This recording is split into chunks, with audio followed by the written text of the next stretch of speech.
Wakati tunaendelea kusubiri ladha za nyumbani, maana ziko jikoni zinaandaliwa. Kwa hivyo sio vibaya tukiwa tunajiandaa kwa chakula halisi, huku tukiendelea kutafakari kwa kina namna gani tunaweza tukapata utulivu wa mwili, utulivu wa akili, huku nafsi zetu zikiendelea kuwa hai. Sasa basi, kuna miongozo mbalimbali ambayo inaweza ikakujengea msingi imara wa safari yako ya kutafakari kwa kina. Mwongozo ambao unaweza ukawa rafiki kabisa kwako na kujiwekea msingi madhubuti katika hali ya uzingativu. Basi kwa siku ya leo naomba tujadili kitabu maarufu sana cha The Miracle of Mindfulness. Miracle of Mindfulness ni kitabu ambacho kila mtu anapaswa kukisoma ikiwa anataka kuishi maisha ya utulivu, anataka kuvutia mazuri kwake, anataka kujiepusha na namna yoyote ya negative energy ama negativity. Tunaweza tukasema ni mikosi au magonjwa au msongo wa mawazo, namna yoyote ambayo inaweza ikakutoa kwenye mstari. Kitabu hiki ni kitabu kimeandaliwa na jamaa mmoja anaitwa Thich Nhat Hanh. Huyu ni mtawa wa Kibudha kutoka kule Vietnam. Yeye ni mwalimu wa Zen. Kwa wale ambao labda neno Zen limekuwa jipya masikioni mwao, Zen ni aina ya mazoezi ya kutafakari yatokanayo na Wabudha wa Mahayana. Maana kuna Wabudha wa aina mbalimbali, lakini mazoezi ya Zen yenyewe ni mahususi yaliyotokana na Wabudha wa Mahayana. Unaweza Google ukachimba kwa undani ukaelewa hawa ni Wabudha wa namna gani. Basi mazoezi ya Zen ni mazoezi yanayosisitiza uzoefu wa moja kwa moja wa ukweli kupitia kutafakari. Mfano wa mazoezi hayo ni Zazen. Tunaendelea kupeana elimu kidogo. Zazen yani namaanisha ni kutafakari kwa kukaa kimya.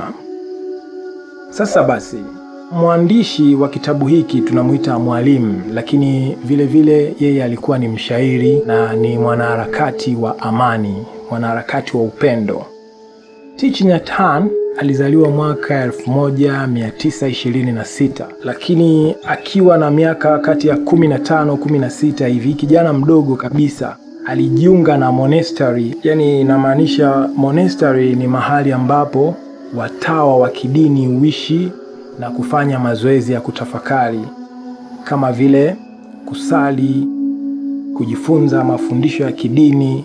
Mara nyingi hizi monastery huwa zinakuwa ni sehemu yenye utulivu wa hali ya juu. Ni sehemu iliyojitenga kwa ajili ya maisha ya kiroho ama kujitolea kwa dhana za kiimani peke yake. Sasa basi, Thich Nhat Hanh alikuwa ni maarufu sana na aliheshimika na jamii ya Kibudha kwa sababu ni miongoni mwa watu walioanzisha dhana ya tunasema Buddhism iliyo hai ama engaged Buddhism. Hii dhana ambayo inahimiza kuchukua hatua za kijamii kwa huruma na amani ni hatua fulani inayosisitiza upendo. Sasa baada ya mushkeli, maana wakati anaanzisha hizi engagement za Buddhism iliyo hai, ilikuwa ni kipindi ambapo Vietnam iko katika machafuko, ilikuwa vitani, na ilipelekea yeye kufukuzwa kwa sababu alikuwa anasisitiza amani. Hakuwa mtu ambaye anaunga vita au machafuko moja kwa moja. Basi Thich Nhat Hanh alihamia Ufaransa na alikaa kwa muda mrefu, ambapo aliamua kuanzisha chuo ama kituo cha mazoezi ya kutafakari. Chuo hicho kinaitwa Plum Village. Kwa wale wazoefu wa mitandao, unaweza ukaingia online ukajifunza zaidi kuhusiana na Plum Village. Chuo ni maarufu sana na watu wengi mashuhuri wamepita katika chuo hiko, wanaweza wakakueleza kwa undani zaidi. Sasa tukirudi kwenye kitabu chake cha The Miracle of Mindfulness, ni kitabu ambacho kimekuwa maarufu sana duniani tangu alipokichapisha. Ilikuwa ni mwaka 1975. Maana alitoa mwongozo kwa njia rahisi kabisa, mwongozo wa kutafakari hasa kwa wanafunzi wake waliokuwa wakifanya kazi za kijamii wakati wa vita, ya Vietnam. Kitabu kinafundisha mazoezi rahisi ya kutafakari kwa wale wanaotaka kujifunza meditation, kama vile kupumua kwa umakini, kutembea kwa umakini, hata kula kwa umakini, kula kwa kuzingatia, kwa uzingativu, kuwa mtu wa kuzingatia zaidi. Basi kitabu hiki ni mwaliko wa kuishi kikamilifu katika kila wakati wa maisha yako.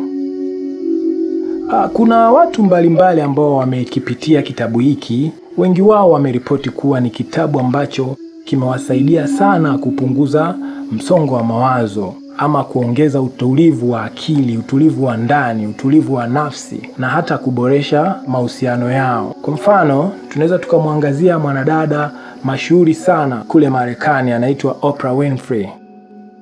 Unaweza ukagoogle hapo kaangalia Oprah Winfrey Show. Ni moja kati ya show maarufu sana, na show ambazo zilikuwa ni talk show ama live show, TV show.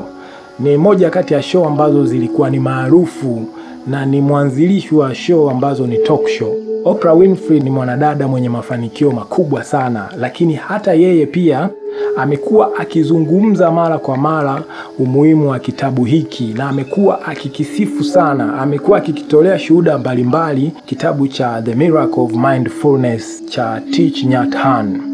Mtu mwingine ambaye ni mtu mashuhuri, lakini pia na yeye ni mwanzilishi wa Mindfulness Based Reduction au MBSR, ambaye amekuwa akitaja kazi za Thich Nhat Hanh kama chanzo cha msukumo mkubwa katika kazi zake. Yani Thich Nhat Hanh amemmotivate na kuamua kuandika ama kuanzisha Mindfulness Based Reduction MBSR. Baadhi ya wasomaji wengine wanasema kuwa mazoezi ya kupumua kwa umakini kupitia kitabu cha The Miracle of Mindfulness yamewasaidia kushinda changamoto za kila siku kwa utulivu zaidi. Sasa basi, kuna faida mbalimbali ambazo unaweza ukazipata kutokana na usomaji wa kitabu hiki. Kwa mfano, kitakusaidia kupunguza msongo wa mawazo, kwa sababu mazoezi ya kutafakari yanayofundishwa kwa urahisi kabisa kutoka na kitabu hiki cha The Miracle of Mindfulness yanasaidia kupunguza wasiwasi, mawenge, mapepe. Unakuwa ni mtu ambaye unafanya kazi zako kwa uzingativu. Lakini pia kitakusaidia kuimarisha mahusiano, maana ukijifunza kuwa makini na mzingativu kwa kila hatua unayoifanya, inakusaidia kuwa na mawasiliano bora na watu wengine.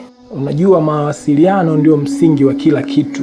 Kwa hivyo unapokuwa umejenga msingi mzuri wa mawasiliano, basi hata mahusiano yako yatakuwa ni imara, kwa sababu utakuwa unazingatia hususan kwenye swala la mawasiliano. Kwa hiyo mahusiano ya kimapenzi, mahusiano ya kikazi, mahusiano ya familia kwa ujumla, utakuwa umeshinda changamoto zote. Lakini mbali zaidi, kitabu hiki kinakuongoza namna gani unaweza kujitambua, maana kinahimiza kujitafakari na kuelewa hisia zako bila kuwa mtu wa kujihukumu au kujilaumu kwa matokeo yoyote ambayo unayafanya, kwa sababu unapojihukumu unashusha hisia zako, unashusha uwezo wako wa kujiamini. Kwa hiyo moja kwa moja The Miracle of Mindfulness inakuongoza katika njia rahisi kabisa ya kujitafakari na kuelewa hisia zako za ndani. Lakini kitakupa njia nzuri zaidi ya kufurahia maisha yako ya kila siku, kwa sababu kuna wakati inaweza ukafikia ukawa unachukia baadhi ya vitu unavyovifanya, lakini kitabu hiki kinakupa mwongozo wa kuwa mzingativu hata katika kazi za kawaida kabisa, kama vile kuosha vyombo. Inaweza kuwa ni kazi ya maana unapozifanya kwa umakini. Mtu anaweza akadharau kuosha vyombo, kufua ama kupika, lakini unapojifunza njia sahihi za kuwa mzingativu, unajua umuhimu wa kila hatua, wa kila tukio unalolifanya, na kuiweka akili yako kuwa mahali hapo kwa wakati huo. Kwa hiyo ni hatua za msingi kabisa za kuwa mzingativu kwa kila unachokifanya. Kila mtu anayeishi maisha yenye changamoto za kisasa kwa sababu tunajua kabisa mfumo wa maisha umebadilika, mambo yamekuwa ni mengi, situation ni nyingi, distractions zimekuwa ni nyingi. Sasa ili uweze kujitenga na mikumbo yote hii tunayoizungumzia katika mfumo huu wa maisha ambao umekuwa ukipelekea depression, unaona watu wanasumbuliwa na pressure, stress, basi unaweza kufaidika na mafunzo ya mindfulness. Kitabu hiki ni rahisi kueleweka na kinakupa mafunzo kwa njia nyepesi kabisa. Kinaweza kuwa mwongozo wa kuleta amani ya ndani na furaha katika maisha yako. Iwapo utakihitaji kwa lugha ya Kiswahili ama Kiingereza, wasiliana nami WhatsApp kwa namba hiyo hapo chini ili ujue unakipataje nawe kiweze kukusaidia. Karibu hapa upate ladha za nyumbani.